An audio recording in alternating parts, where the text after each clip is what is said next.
નમસ્કાર દર્શક મિત્રો, હું છું વાહિદ મસદ્દી અને આપ નિહાળી રહ્યા છો હમ ટીવી ભરૂચ ન્યૂઝ। હવે નિહાળીશું આજના મુખ્ય સમાચારો। અંકલેશ્વર ઉદ્યોગ મંડળની ચૂંટણીમાં સત્તારૂઢ સહયોગ પેનલ સામે ફરીવાર વિકાસ પેનલ સામસામે ટકરાશે, જેને લઈને આ ચૂંટણીમાં રસાકસીનો જંગ જામશે। અંકલેશ્વર ઇન્ડસ્ટ્રીઝ એસોસિએશનની મેનેજિંગ કમિટીમાં જનરલ કેટેગરીના 8, રિઝર્વ કેટેગરીના 2 તેમજ કોર્પોરેટ કેટેગરીના 2 સભ્યોની ટર્મ પૂર્ણ થતા તેના માટે કુલ 42 જેટલા ઉમેદવારી પત્રો ભરાયા હતા, જેમાં જનરલ કેટેગરી માટે 34 તેમજ રિઝર્વ તેમજ કોર્પોરેટ કેટેગરી માટે 4 ઉમેદવારી પત્રો ભરાયા હતા, જેમાં સત્તારૂઢ જનરલ કેટેગરીમાંથી 16 જ્યારે વિકાસ પેનલમાંથી 18 ફોર્મ ભરાયા છે, જ્યારે અન્ય 2 કેટેગરીમાંથી બંને પેનલોમાંથી 2 ઉમેદવારી ફોર્મ છે। આગામી દિવસોમાં બંને પેનલોના મોવડીઓ અંતિમ 10 ઉમેદવારોની યાદી જાહેર કરશે। ફોર્મ પરત ખેંચવાનો અંતિમ દિવસ તારીખ 10 જૂન છે। ઉલ્લેખનીય છે કે એઆઈએના વહીવટમાં લાંબા સમયથી સહયોગ પેનલનો દબદબો રહ્યો હતો, પરંતુ પાછલી 2 ચૂંટણીમાં તેણે પીછેહટનો સામનો કરવો પડ્યો હતો। હાલ વિકાસ પેનલના 7 સદસ્યો બોર્ડમાં છે, જ્યારે સહયોગ પેનલના 10 ઉમેદવારોની ટર્મ પૂરી થતી હોય તે સદસ્યો રહેતા આગામી ચૂંટણીના પરિણામ ઉપર સૌ કોઈની નજર હશે। પાછલી 2 ચૂંટણીમાં વિકાસ પેનલે જે જોર લગાડ્યું હતું તે જોતા આ ચૂંટણીમાં સહયોગ પેનલ ડિફેન્સિવ બની ચૂંટણી લડશે, તે માટે તેઓએ જૂના જોગીઓને પુનઃ મેદાને ઉતારવાની રણનીતિ અપનાવી હોય તેવું લાગી રહ્યું છે। તો સામે પક્ષે વિકાસ પેનલ પર આઈડી ચોટીનું જોર અજમાવી પાડી દેવાની રણનીતિથી ચૂંટણી લડશે। અંતિમ પરિણામ તો તારીખ 20 જૂનની મોડી રાત્રે જ ખબર પડશે। અંકલેશ્વર ઇન્ડસ્ટ્રીઝ એસોસિએશનની મેનેજમેન્ટ કમિટીની ચૂંટણી તારીખ 20 જૂનના રોજ અંકલેશ્વર ઇન્ડસ્ટ્રીઝ ઓફિસ પર યોજાવાની છે। આ ચૂંટણી માટે ફોર્મ ભરવાની છેલ્લી તારીખ 27 મે હતી, જેમાં અત્યાર સુધીમાં જનરલ કેટેગરી માટે ટોટલ 34 ફોર્મ ભરાયેલા છે, જેમાંથી 16 સહયોગ પેનલ તરફથી છે અને 18 વિકાસ પેનલ તરફથી છે। રિઝર્વ કેટેગરીમાં ટોટલ 4 ફોર્મ ભરાયા છે, જેમાં સહયોગ પેનલ તરફથી 2 છે તેમજ વિકાસ પેનલ તરફથી 2 છે, જ્યારે કોર્પોરેટ કેટેગરીમાં પણ ટોટલ 4 ફોર્મ ભરાયા છે, જેમાં સહયોગ પેનલ તરફથી 2 અને વિકાસ પેનલ તરફથી પણ 2 ફોર્મ ભરાયેલા છે। ફોર્મ ખેંચવાની છેલ્લી તારીખ 10 જૂન છે। 10 જૂને ચિત્ર સ્પષ્ટ થઈ જાય ટોટલ કેટલા ઉમેદવારો ચૂંટણી લડી રહ્યા છે અને 20મી જૂને ચૂંટણી યોજાશે।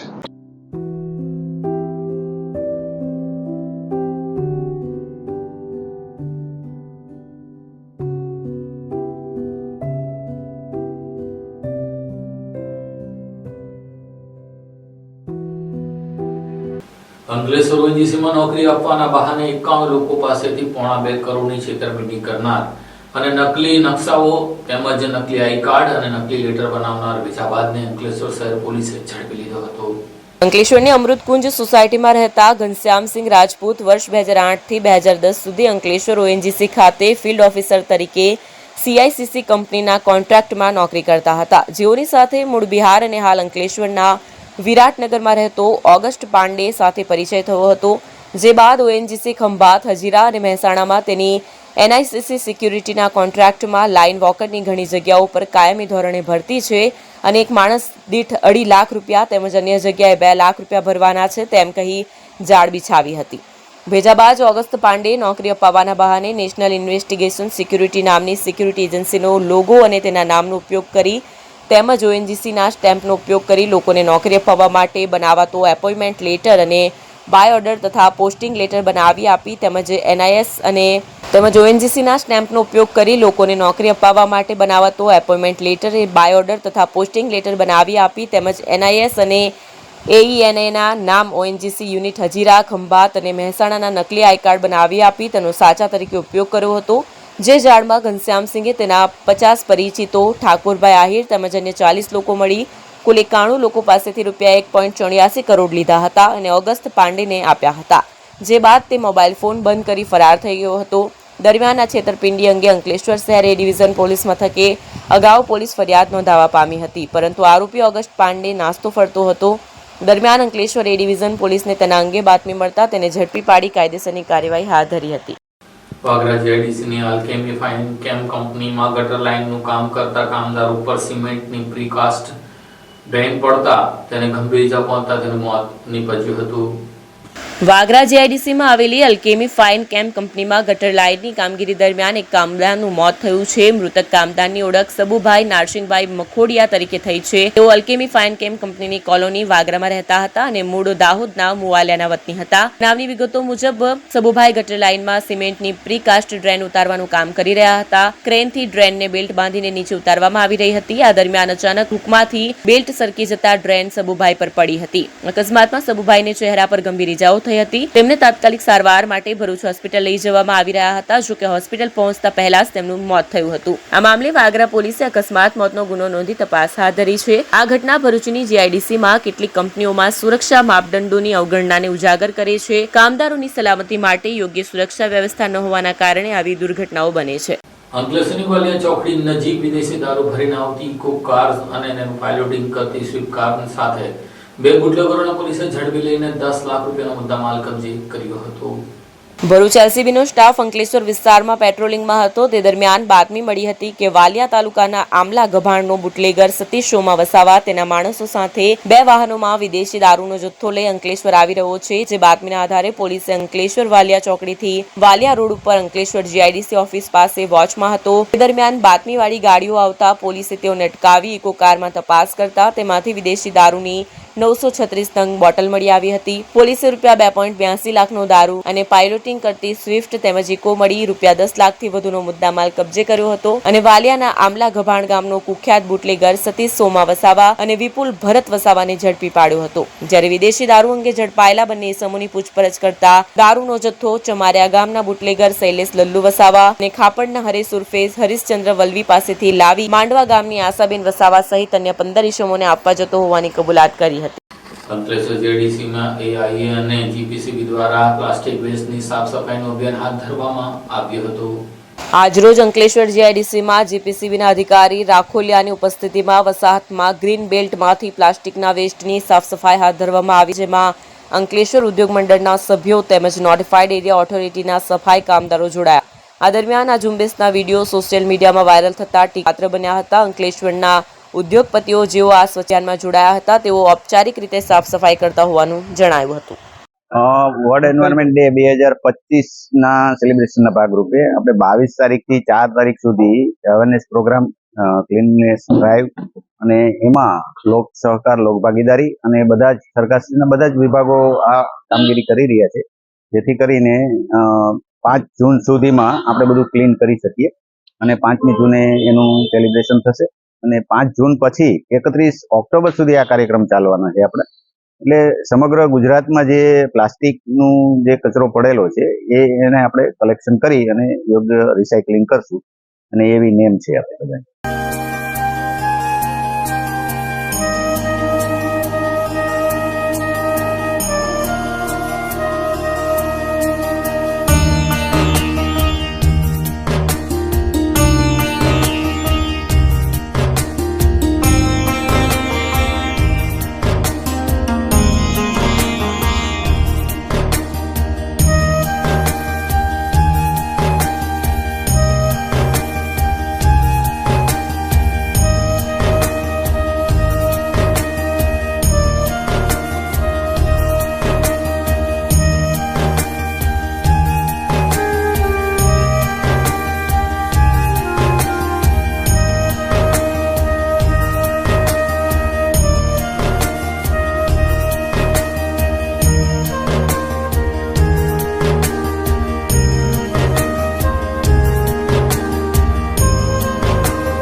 क्या आप अपनी ड्रीम जॉब सर्च कर रहे हैं? तो आपका वेट हुआ खत्म। हमारी कंपनी IICL में है कुछ amazing job openings. IICL are hiring PHP developer, Data Analytics, UI UX graphics designer, Node.js developer, WordPress developer. From all over Gujarat. तो देर किस बात की, अप्लाई करें अभी और बने हमारी डायनामिक टीम का हिस्सा। विजिट करें हमारी वेबसाइट www.iiclindia.com/career या मेल करें अपना रेज्यूमे iiclindia06@gmail.com पर। हमारी टीम में आपको मिलेगा एक इनोवेटिव और क्रिएटिव एनवायरनमेंट ताकि आपकी स्किल्स हमेशा अपडेटेड रहे। Freshers can also apply. Contact now on 7041542766।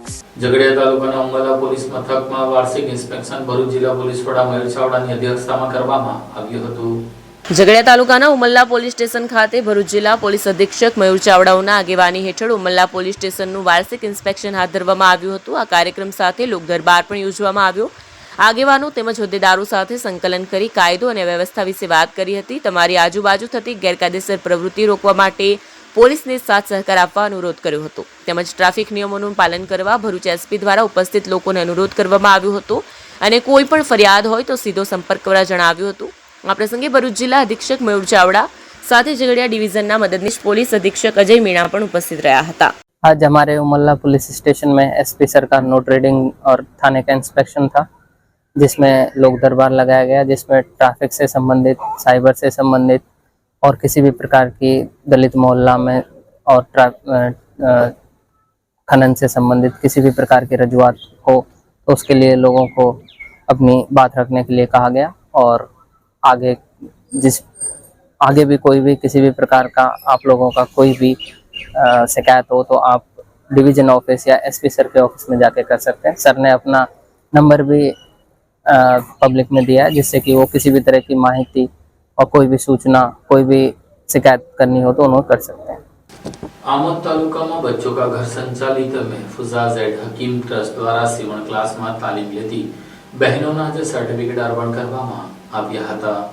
Amod સ્થિત બચ્ચો કા ઘર સંચાલિત મહેફૂઝા ઝેડ હકીમ સીવણ ક્લાસ ચાલી રહ્યો છે, જેમાં આમોદ નગર સહિત પંથકના ગ્રામ્ય વિસ્તારની બહેનો તાલીમ મેળવી રહી છે। આ ટ્રસ્ટ દ્વારા મહિલાઓને પગભર કરવા માટે પણ અનેક પ્રકારના કાર્યો કરવામાં આવી રહ્યા છે। ગરીબ બહેનોના કલ્યાણાર્થે સીવણ ક્લાસ ચલાવવામાં આવે છે, જેમાં આજ સુધીમાં અનેક બહેનોએ તાલીમ લઈ અને પોતાના પગ પર ઊભી થઈ છે। આ ઉપરાંત શાળામાં અભ્યાસ કરતા બાળકોના કોમ્પ્યુટર ક્લાસ પણ ચાલી રહ્યા છે। તદુપરાંત અનેક સેવાકીય પ્રવૃત્તિઓ પણ કરવામાં આવતી હોય છે। આજરોજ યોજાયેલ કાર્યક્રમમાં સંસ્થામાં તાલીમ લીધેલ મહિલાઓને સરકાર માન્ય સર્ટિફિકેટ અર્પણ કરવામાં આવ્યા। તદુપરાંત પરીક્ષામાં ઉત્તીર્ણ થયેલ વિદ્યાર્થીઓને પણ પ્રોત્સાહિત ઇનામ એનાયત કરવામાં આવ્યા। જ્યારે આયોજિત સમગ્ર કાર્યક્રમમાં મુખ્ય મહેમાન તરીકે બચ્ચો કા ઘર આમોદના ટ્રસ્ટ મૌલાના ઇસ્માઇલ દયાદરવી સાહેબ, બચ્ચો કા ઘરના મોહતમીમ બસીર સાહેબ રાણા તેમજ અતિથિ વિશેષ તરીકે આમોદના નાયબદાર કિંજલબેન, આચાર્ય, શિક્ષકગણ, વિદ્યાર્થીઓ, સીવણ ક્લાસની તાલીમ લઈ રહેલ બહેનો સહિત આમોદ તેમજ આસપાસના ગામોમાંથી મહેમાનો મોટી સંખ્યામાં ઉપસ્થિત રહ્યા હતા અને આ સંસ્થાની ઉક્ત તમામ કામગીરીને હાજરી બિરદાવી હતી। और आज की इस मजलिस के सदर मोहतरम हजरत मौलाना इस्माइल दयादरवी साहब दामत बरकातुहुम, आज के इस इजलास के मेहमान खुसूसी आमोद तहसील के नायब मामलतदार मोहतरमा किंजल परमार साहिबा, बच्चों का घर आमोद की दावत पर हाजिर मेहमानान इज़ाम, प्यारी बहनों और बच्चों, अस्सलामु अलैकुम वरहमतुल्लाह। वालिबुत ताज़ीम सामिलीन, आप सब बखूबी जानते हैं कि बच्चों का घर आमोद एक ऐसा कदीम इदारा है जो दीन व दुनियावी तालीम के साथ मखलूक खुदा की खिदमत की लाइन से अलग अलग मैदान में काम कर रहा है। उसी खिदमत को वसी करते हुए ભરૂચ શહેરમાં બે અલગ અલગ જગ્યાએથી બે ઝેરી કોબરાનું રેસ્ક્યુ કરવામાં આવ્યું હતું। ભરૂચ શહેરમાં બે અલગ અલગ સ્થળોએ ઝેરી કોબરા સાપ જોવા મળતા ચકચાર મચી ગઈ હતી। બંને બનાવોમાં નેચરલ પ્રોટેક્શન ચેરિટેબલ ટ્રસ્ટની રેસ્ક્યુ ટીમે સમય સૂચકતા દર્શાવી રેસ્ક્યુ સફળ બનાવ્યું હતું। પ્રથમ ઘટના ભરૂચના માતરિયા તળાવના ગેટ પાસે બની હતી, જ્યાં સ્થાનિક રહીશ સોમાભાઈએ સાપ દેખાવાની જાણ ટ્રસ્ટને કરી હતી। સાપની જાણ મળતાની સાથે જ ટ્રસ્ટના સભ્યો હિરેન શાહ, રમેશ દવે અને વ્રજર શાહ ઘટના સ્થળે પહોંચ્યા હતા। તપાસ દરમિયાન જાણવા મળ્યું કે સાપ સ્પેક્ટેલ કોબ્રા જાતિનો છે, જે ભારતના સૌથી ઝેરી ત્રિપ્રમુખ સાપોમાં આવે છે. આશરે 5 ફૂટ લાંબા આ કોબ્રાને સલામત રીતે કાબૂમાં લેવામાં આવ્યો હતો. બીજી ઘટના બપોરના લગભગ 2:14 કલાકે નોંધાઈ, જ્યાં જિલ્લા પોલીસ વડા મયુર ચાવડાના નિવાસસ્થાને પણ એક ઝેરી કોબ્રા દેખાયો હતો. ફરી એકવાર હિરેન શાહ અને રમેશ દવેએ ત્વરિત કાર્યવાહી કરી અને જંગલ વિભાગના માર્ગદર્શન હેઠળ રેસ્ક્યુ કામગીરી પૂર્ણ કરી હતી. બંને સાપોને માનવ વસાહતથી દૂર કુદરતી અને સુરક્ષિત પર્યાવરણીય સ્થળે મુક્ત કરવામાં આવ્યા છે, જ્યાં તેમને જળ અને ખોરાકની સરળતા મળી રહે. રેસ્ક્યુ દરમિયાન ટીમે ઉપરોક્ત સાધનો અને તકનીકી પગલાઓ અપનાવી સંપૂર્ણ સલામતી જાળવી રાખી હતી. રાજ્યમાં કોરોનાના ખતરાને લઈને નર્મદા જિલ્લો પણ સજ્જ બન્યો છે. આરોગ્ય વિભાગ દ્વારા રાજપીપળા સિવિલ હોસ્પિટલ ખાતે તમામ તૈયારીઓ પૂર્ણ કરી દેવામાં આવી છે. અને દેશમાં કોરોનાએ ફરી દેખા દઈને છૂટાછવાયા કેસો નોંધાયા છે, જેના પગલે નર્મદા જિલ્લા ખાતે કોવિડ-19 સંદર્ભે આરોગ્ય તંત્ર દ્વારા જાહેર અને ખાનગી આરોગ્ય સેવાના તમામ સ્તરે પૂરતી આગોતરી વ્યવસ્થા ઊભી કરવામાં આવતા આરોગ્ય તંત્ર સજ્જ બન્યું છે. રાજપીપળા સિવિલ હોસ્પિટલ દ્વારા કોવિડ સારવાર માટે વ્યવસ્થા કરવામાં આવી છે, જેમાં જિલ્લામાં કુલ 35 આરોગ્ય સ્થળોમાં 792 બેડ ઉપલબ્ધ કરાયા છે, જેમાંથી 615 ઓક્સિજન બેડ છે અને 25 આઈસીયુ બેડ ઉપલબ્ધ છે. જેમાં GMERS મેડિકલ કોલેજમાં 304 bed, 220 oxygen, 25 ICU, sub district હોસ્પિટલમાં 150 બેડ, 117 ઓક્સિજન, કોમ્યુનિટી હેલ્થ સેન્ટરમાં 120 બેડ, 110 ઓક્સિજન, પ્રાથમિક આરોગ્ય કેન્દ્રમાં 162 બેડ, 162 ઓક્સિજન અને અર્બન હેલ્થ સેન્ટરમાં 6 બેડ, 6 ઓક્સિજન સુવિધા ઉપલબ્ધ કરવામાં આવી છે અને આરોગ્ય તંત્ર પણ સજ્જ છે. નોંધનીય છે કે ઓક્સિજન પ્લાન્ટ અને ઉપકરણોની ઉપલબ્ધતા વિશે માહિતી મેળવીએ તો 12 PSA plant, 12 oxygen tank, 822 jumbo cylinder, 131 ventilator, 299 oxygen concentrator, 4 HFNC machine, 3 micro infusion pump, 43 multipara monitor, 1 portable suction machine, 2 electric suction machine, 1 portable x ray machine ઉપલબ્ધ કરી તૈયાર રાખવામાં આવ્યા છે. GMERS medical college Rajpipla, SDH Garudeshwar અને ડેડિયાપાડા ખાતે RT-PCR લેબોરેટરીની ઉપલબ્ધતા તેમજ 2660 triple level mask, 4898 N95 mask, 9518 PPE kit, 2550 cap ઓસ્ટેલામિવિર 75 milligram, 1850 oseltamivir 45 milligram, 2210 oseltamivir 30 milligram, 46 oseltamivir syrup, 500 VTM kit અને 300 એન્ટીજેન કીટની સુવિધા પણ ઉપલબ્ધ કરવામાં આવી છે. નર્મદા જિલ્લા આરોગ્ય તંત્ર તમામ સ્તરે કોવિડ-19ની સંભવિત પરિસ્થિતિને પહોંચી વળવાને લઈને સંપૂર્ણ રીતે સજ્જ અને તૈયાર હોવાનું નર્મદા જિલ્લા આરોગ્ય તંત્રએ જણાવ્યું છે. અત્રેની GMERS medical college attach general hospital Rajpipla ખાતે કોરોનાની સંપૂર્ણ તૈયારીઓ થઈ ગયેલી છે. દેશભરમાં અત્યારે જે કોરોનાના કેસીસ વધી રહ્યા છે અને ગુજરાત ખાતે જે કોરોનાના કેસીસ આવવાની શરૂઆત થઈ છે એ પ્રમાણે અમદાવાદ સિવિલમાં પણ એ લોકો તૈયારી રૂપે આઇસોલેશન વોર્ડ કોરોનાના શરૂ કરેલા છે. એ જ પ્રમાણે નર્મદા જિલ્લામાં પણ અમે એક આઇસોલેશન વોર્ડ ઉભો કરી દીધો છે. દવાના સ્ટોક સાથે અમે સજ્જ છીએ. અમારી પાસે 5 ઓક્સિજનના પ્લાન્ટ છે, PPE કીટ, N95 માસ્ક અને ટેસ્ટિંગ રિલેટેડ બધા ટેસ્ટ અહીંયા ઇન હાઉસ અવેલેબલ છે અને એ રીતે અહીંયા GMERS college attach general hospital Rajpipla સંપૂર્ણ સજ્જ છે. તદુપરાંત આ નર્મદા જિલ્લામાં આવેલા 5 તાલુકા પ્લેસ ઉપર પણ આઇસોલેશન વોર્ડ અને બધી તૈયારીઓ સાથે બધી સબ ડિસ્ટ્રિક્ટ હોસ્પિટલ અને CHC હોસ્પિટલ પણ સજ્જ છે. આપણા ત્યાં 30 બેડની વ્યવસ્થા થયેલ છે. ના, અત્યારે કોઈ પણ કેસ નોંધાયેલો નથી કે કોઈ સસ્પેક્ટેડ કેસ પણ આપણા જિલ્લામાં છે નહીં. RT-PCR ટેસ્ટ અવેલેબલ છે અહીંયા અને ઇન હાઉસ જ અહીંયા કરવામાં આવે છે. હું doctor Nayan Koitiya, additional superintendent, GMERS medical college attach general hospital Rajpipla. આ સાથે हम टीवी ભરૂચના સમાચાર પૂર્ણ થાય છે. આવતીકાલે ફરી મળીશું. ત્યાં સુધી રજા આપશો. નમસ્કાર.